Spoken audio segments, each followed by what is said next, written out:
Hi guys, welcome to the channel. In today's video, I'm going to show you how you can become digital creator on Facebook. So before getting into this video, must subscribe to our YouTube channel and click on the bell icon. So the first step you simply need to do is to open Facebook and click on your profile picture on the top right. From here, you simply need to click on your name and click on three dots, and once you are here you can see an option of turn on professional mode. Click on that and click on turn on and wait for few seconds.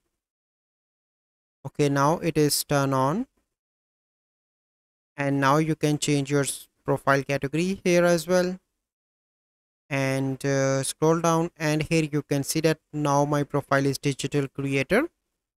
And let me show you another option that I get with this one, and here you can see creator support as well. So this is the process. I hope you find this video helpful. If you find this video helpful, must like this video, subscribe to our YouTube channel for future videos. We'll see you in the next video. Thank you. Have a good day.